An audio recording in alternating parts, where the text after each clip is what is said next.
the point of view of the lover, and then from the point of view of beloved. He's talking how is their situation. In this beautiful poem, he is considering both the spiritual part of lover and the physical part. He is thinking about all the powers that they have. For example, with this power of love, what they can do, and about the part that he talks about kings.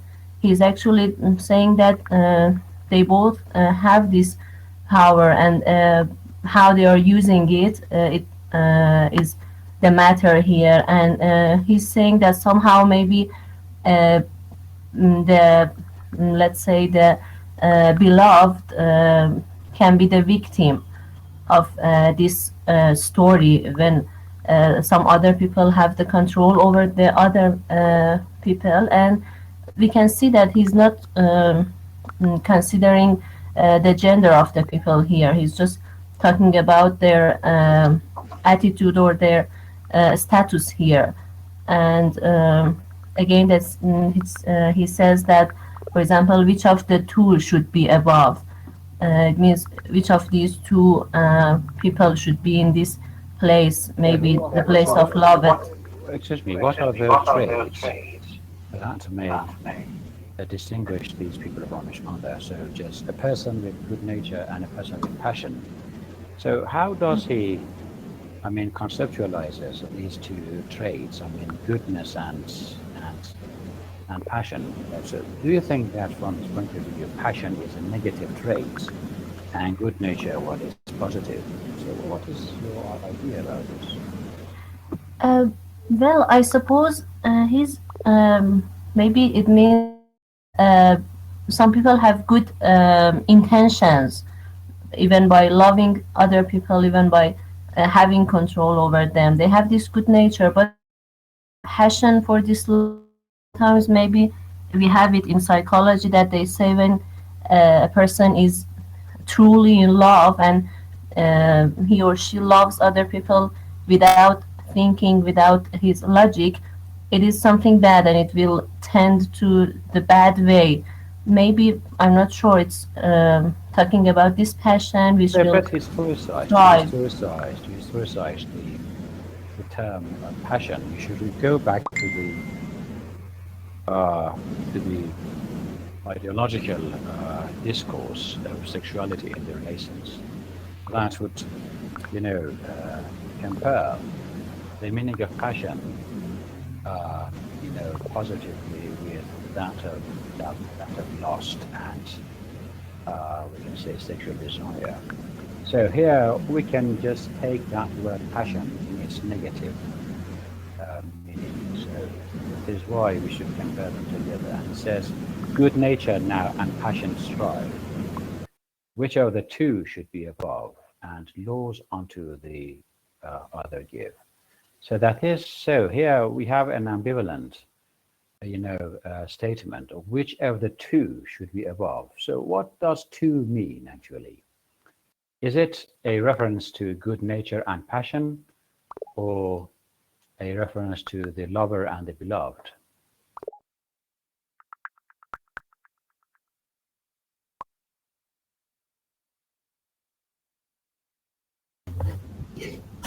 I think to the lover and the beloved. Yes, and what is that hierarchy actually? What is the complaint of the poet? So does he play, an important role in signifying any of these just as the more privileged figure, the lover or the beloved? So this is a kind of, I think, mysterious experiment that he is dealing with. He does not know if there should be a higher place for the lover or for the beloved. And the lover sometimes remains a dubious shadow, and the beloved is more recognized in a relationship.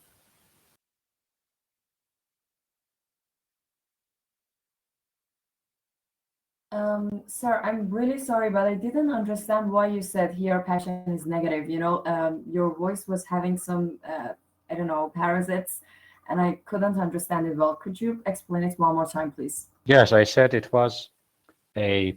If you shed a light on the terminology of Sir John Suckling, you will come to this conclusion that there is, I mean, a linguistic awareness in the poetry of Suckling, because Suckling was quite conscious of his wording.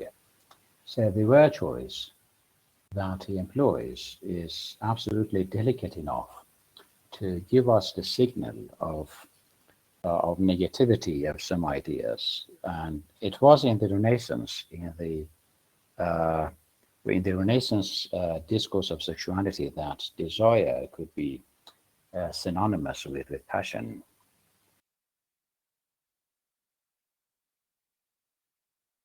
Thank you, sir. You're welcome. Okay, then we continue with, so we false fire with art sometimes discover, and the true fire with the same art to cover. What rack can fancy find so high? Here we must court, and here engage, though in the other place we die. So this is, I think, one of the most beautiful stanzas of all poetry that Suckling generated. So what is the paradoxical, derivative of this part? So we false fire with art sometimes discover. What does it mean? And the true fire with the same art do cover. Is it talking about the same thing we were talking about? Like, we sometimes some people love us and we don't love those people. I mean, we don't love them back in the same way, and we find it out, but we cannot do anything about it. And the same thing happens to us. Like, we like somebody else who doesn't have the same feeling about us, and we have to, I mean, hide our feelings or cover our feelings so that person doesn't understand, because he doesn't or she doesn't feel the same way about us. Mhm. Yeah, here he says that sometimes we confuse art with something quite destructive like fire. And sometimes we again commit that mistake, so that for us the true fire is covered with something else, or it covers maybe the whole reality that we should see. Here, fire stands for the destructive power of love or of any desire. What rack can fancy find so high? What is the meaning of rack here?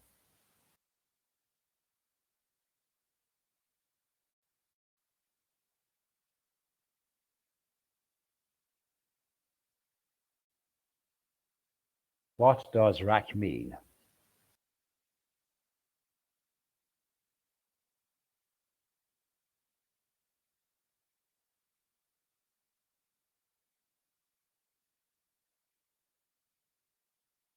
Sir, could it be a sort of measurement? I mean, could the poet refer to rack as a sort of measurement? I mean, what rack can fancy find so high?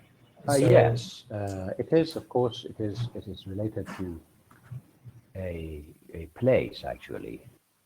But how did it work in the Renaissance actually as a means? well, three words in these two verses were so, uh, let's say, eye-catching, as they were highlighted with capital letters as rack, fancy, and court in the next verse. I had this idea, as you have mentioned, that they may refer to something specific in that era of time, but I came to no conclusion whether they do so or not. Actually, rack in the Renaissance was a device for torturing. So that was a framework that would include the body the body of the guilty person, and then the sinner, what's sometimes called sinner, or maybe the guilty, would be stretched by that rack, just to torture him. So, however, we're not sure if there could be any association between that rack and the position that the poet is talking about. So it was just a kind of revelation or the clarification of the meaning of rack. However, it has been capitalized. What rack can fancy find so high? Here we must court and here engage. Though in the other place we die. So this is why I thought there should be a connection between rack and die. Well, does he mean that he is going to prove whether the situation, I mean, a king or a lover, let's say, or the state of being loved or loving somebody is true in a situation that it comes to a rack, let's say, we have to, let's say, torture that person who is known as a lover or beloved to prove that he is real in what he says or he's just pretending to be. And if he was so, he would tolerate the situation, and if not so, he's dead actually. Mm-hmm. So yes, it could be an interpretation, however, not so close to the reality of the text. So let's read it again. That what rack, so we false fire with art sometimes discover, and the true fire with the same art do cover. What rack can fancy find so high? So here, fancy is the equivalent for love. Actually, means loving somebody, or desirous attitude towards somebody. Here we must court and here engage, though in the other place we die. So he says that just the act of loving is not confined to court or to somewhere else. It is a kind of, we can say, cosmopolitan practice that everybody may have in his heart, in the chest. So for both, genders, or men and women, this is the internal, flame of love that may drive them to do something, even if it is something sinister, not the situations around. But however, in the beginning of the poem, he is offering a paradoxical view, because in the beginning of the poem, he says that there is a king and there is a lover, both of whom are dishonest enough to be able to cheat or to deceive maybe the beloved. So, oh, 'tis torture, all the cousinage, and which the harder is I cannot tell, to hide true love or make false love look well. Yeah, this is the confession actually of the poet, that he is unable to choose the right path. So in the first place, he is defending that every love can be contaminated with cousinage, or actually trick, or betrayal, or maybe cheating, anything else, or kind of lying, this dishonesty. Oh, 'tis torture all and cousinage, and which the harder is I cannot tell. He says, I don't know what to do, if love is a torture or it is a trick. Which one is harder? Which one is harder to accept? Because both of them will leave some particular, negative impressions on you. To hide true love or make false love look well. So it is again the matter of hypocrisy or disintegrity, that you are either a lover, or you make believe that you are a lover, you pretend to be a lover. So which one is harder to sustain? Since it is thus God of desire, and take thy take thy brands back, and thy fire. I'm weary of the estate I am in, since if the very best should now befall, love triumph must be honor's funeral. So here again, this is, I mean, the end of materialization of love that finally comes to culmination with the death of the lover. So, since it is thus, God of desire, give me my honesty again, and take thy brands back and thy fire. I'm weary of the estate I'm in, since if the very best should now befall, love's triumph must be honor's funeral. So let me know your ideas about this final statement.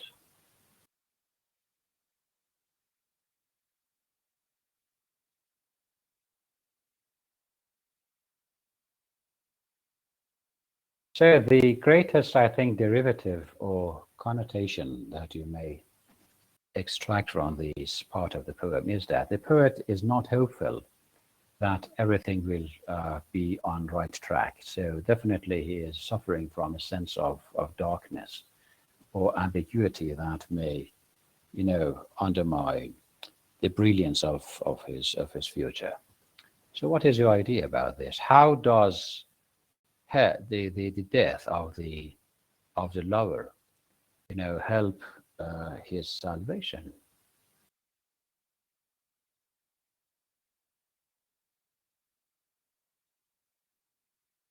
Probably the poet, I mean the speaker of the poem, is confessing that he has been a Hippocratic lover.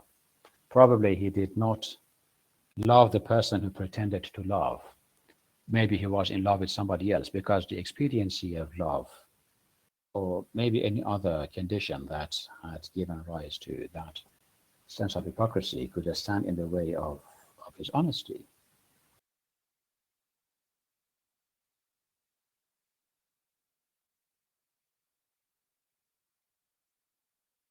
So he says, he confesses that he is tired of the condition that he's in.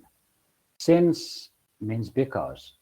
If the very best should now befall, love's triumph must be honor's funeral. So he says the best thing that can happen to me is the victory of love, or the predominance of love in his life, must be honor's funeral. So that is the best thing. I mean, just like dying as a